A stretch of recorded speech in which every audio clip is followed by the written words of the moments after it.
Hello and welcome back to Calm AF. This is episode 314, and today I am talking to my control freaks. I'm just kidding. I am just kidding. I don't think any of you are control freaks. Today we're talking about control, though, specifically the illusion of control. So if you are the one who shifts the energy in a room, the one who knows always exactly what to say, what to do, how to get the outcome you want.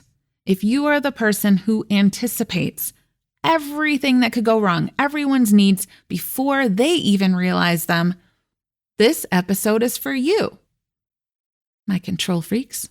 Just kidding. Sorry, I keep saying it. Today we are breaking down how and why this illusion of control is hurting you so much, how to start letting go, and why doing that, pulling back your power, is the thing that's going to actually give you the peace that you have been looking for. So let's dive in.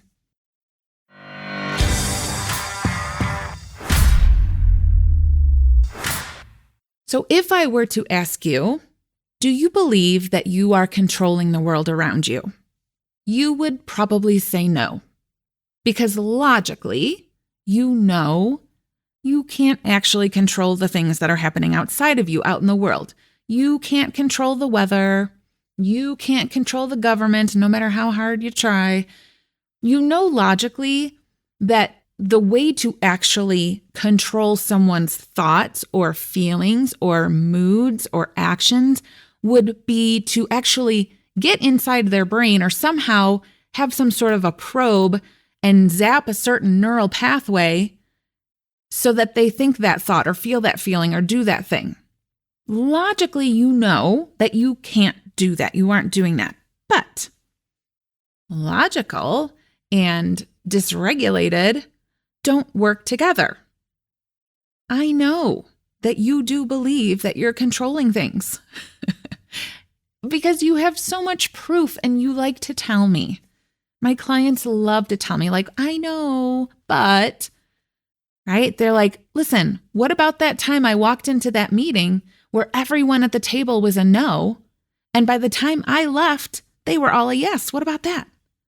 Or what about the time I caught a mistake before it happened? I prevented catastrophe. What about all the situations that I've mastered so well that it feels like I orchestrated the entire thing from front to back? And because you can point to these moments and say, look, see, I controlled that outcome, you truly believe you're in control. But you didn't have a probe. And so I want you to zoom out, because for every situation that you think you controlled, there are a million tiny variables that you didn't control. That meeting, yes, you said the right things, but someone else showed up in a certain mindset that day that maybe allowed all of the things to happen. So yes, you did that, but what about all of the things that you didn't control? What about the years of experience that led to that moment? What about the fact that maybe, just maybe, there was already some sort of shift in a perspective? And maybe not, right? I will give you have influence. You have influence. You have impact. But control? You don't have control. It was never actually yours. So I want to talk about how this illusion of being in control, like, why do I care?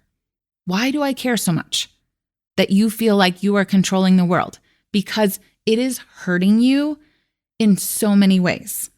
First, believing you are actually in control is a never-ending, exhausting situation. It's like swimming against the flow. It's like being caught in a riptide, right? What do we know? A riptide is powerful. It is a powerful current. It pulls you under. And our instincts, our human instincts, are to fight against the riptide. It's trying to pull you down. It's trying to take you somewhere you don't want to go.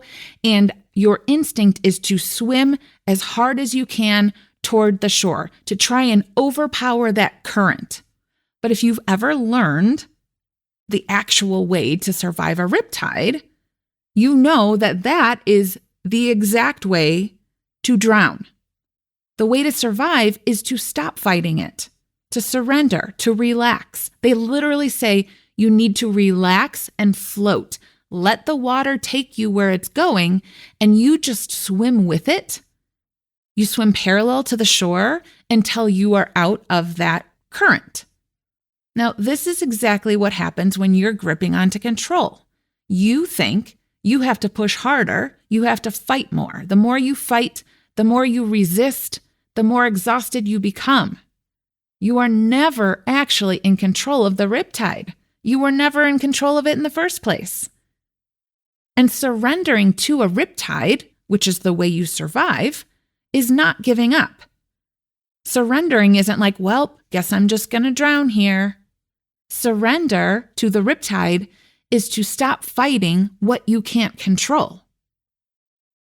So that's the first way it's harming you, because you are literally always fighting against something that you're never going to win. The second reason, it's exhausting, but it's also completely non-productive. Everyone thinks when they are trying to control everything, they are doing all the things. Believing you're in control is like if you were a puppet master, right? You're like, I am the one up here. I am in control. I am observing all the things down there. I see every single little detail, every subtle nuance, every energy shift. And I know exactly how to pull these strings of these puppets. I am controlling their movements. I am controlling their thoughts, their moods, their actions.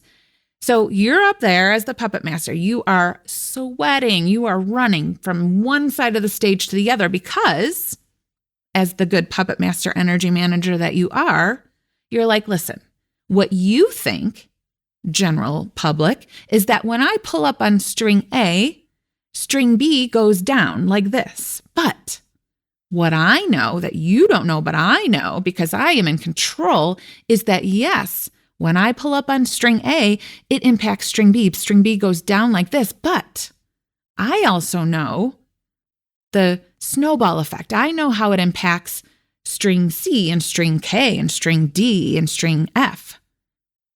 And so you, general public, might be thinking about string A, but in order for me to be in control, to be a real puppet master, to make sure I know exactly what's going to happen, I am thinking about all of the strings all the time, running back and forth, doing 1,000 things at once.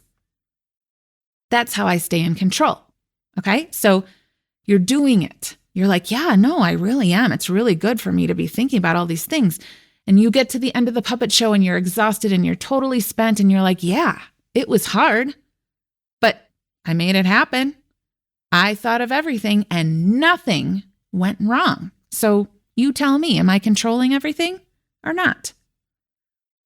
But then you look down and you realize that the strings weren't actually attached to anything. That's the illusion of control. You are moving your hands. You are racing back and forth. You are thinking about A, B, C, D, E, and you're like, I have thought of everything. You are gripping the strings, but the puppet was never actually in your control. Friend, this is what's happening. When you believe you are controlling the world around you, you are gripping so tightly. You are thinking about all of the things, exhausting yourself, trying to make sure you can control the outcome, but the strings were never attached. Whew, that's a lot of work for nothing. Now, here's the kicker. Here's the irony in all of this. The reason why we grip so tightly to this illusion of control, I need to control the world around me. I need to control everybody's thoughts, feelings, moods. I need to make sure everyone's okay. You do this because it makes you feel safe. And the moment that I suggest to my clients, to you, that instead of focusing on these things that logically you know you don't actually have control over, and you focus on what you do have control over, which is what? Yourself. That's it. No one else can have a probe in your brain. You hold it. The puppet strings are yours. You are the puppet. You have control over yourself, over your thoughts, over your feelings, over how you respond. When I suggest that, though, all of a sudden they're like, what? Right? Suddenly I hear, oh, I can't control my thoughts. They just pop in my head. I can't stop them. It's out of my control.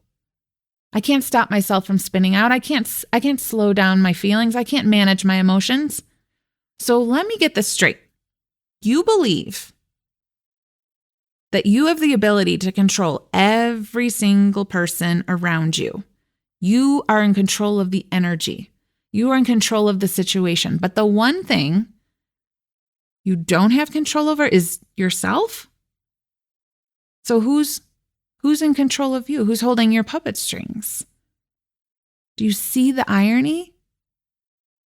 You are believing you have control over everything that you don't have control over, but you don't have control over the one thing you do, which is yourself, your own mind, your own responses, your own inner world. That's the thing you are telling yourself you can't control. Do you see the irony? The illusion of control is actually rooted in victim mindset. Now, before I lose you, before you're like, I do not think I'm a victim. I don't either. You are not a victim. You are the one everyone's turns to. You are a powerhouse. You are a badass. Like, you are the one who fixes things. You're the one who holds it all together. I know that. You can shift an entire room of adults, dysregulated adults. Okay? You can step in the middle of a meltdown, an adult meltdown, and bring everyone back to agreement, bring everyone back to a peaceful place. You can do all of that with your eyes closed and your hands tied behind your back. I get it. But when it's time to pause and zoom out and maybe let's slow down these thoughts, let's regulate, I can't.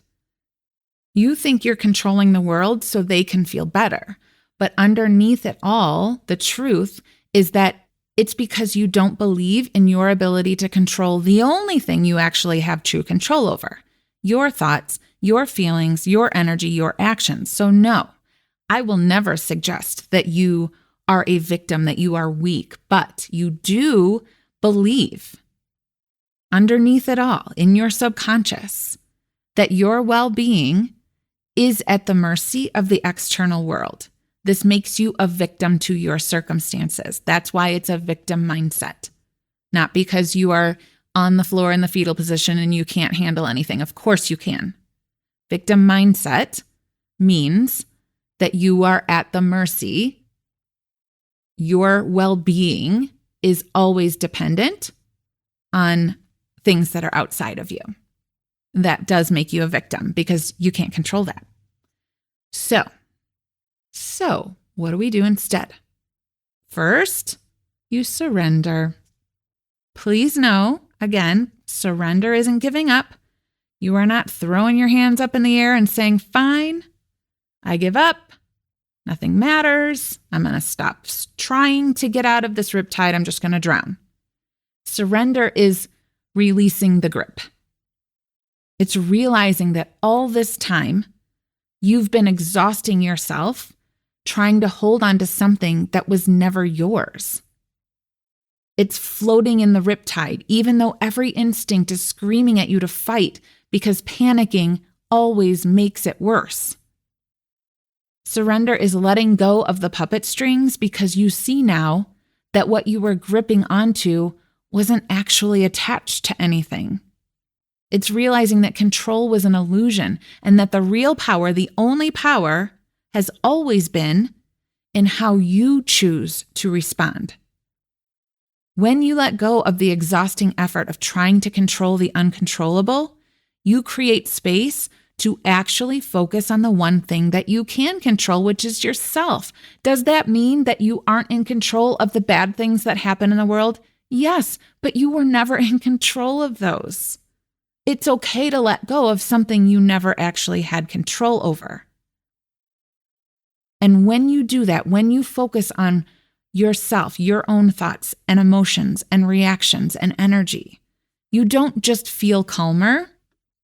You don't just feel more at peace. You feel powerful because you finally, actually, truly have control of the control panel. There's something attached to these strings, and it's you. It feels like you're actually safe, that you actually are controlling something because you are the thing that you can control, and that's you. Okay. Now that you know this, here's what I want you to understand. I know it feels scary to really, really see face to face this thought, I am not controlling the world, but I want you to know that this is good news. I know it feels scary. I know it feels like you are letting go of the only thing that has ever kept you safe, but really, that belief has been doing the opposite. You never actually felt safe. You never could actually feel in control because you were always wondering, well, what's next? I don't have any control over what's going on inside. It's out there, and there are so many variables to control. There's always going to be another thing. But now, releasing the illusion of control, you get to put that energy into something that was always yours. The only thing you control, your own self, your mind, your choices, your feelings, your own well-being. You know how to shift thoughts. You do. You know how to regulate a dysregulated energy. You do it effortlessly for other people. Now, you just turn that power inward. You are powerful. You are capable. You are not drowning. You are in control of you and only you. And all you have to do is let go of what was never yours to control in the first place. Thank you for listening. I will see you next week. If you need some support, make sure you check out the show notes. There is links to how to apply to work with me for private coaching, but also the highly recommended Love Letter subscription. So you get a fresh reminder of your power every single morning in your inbox. All right. See you next time.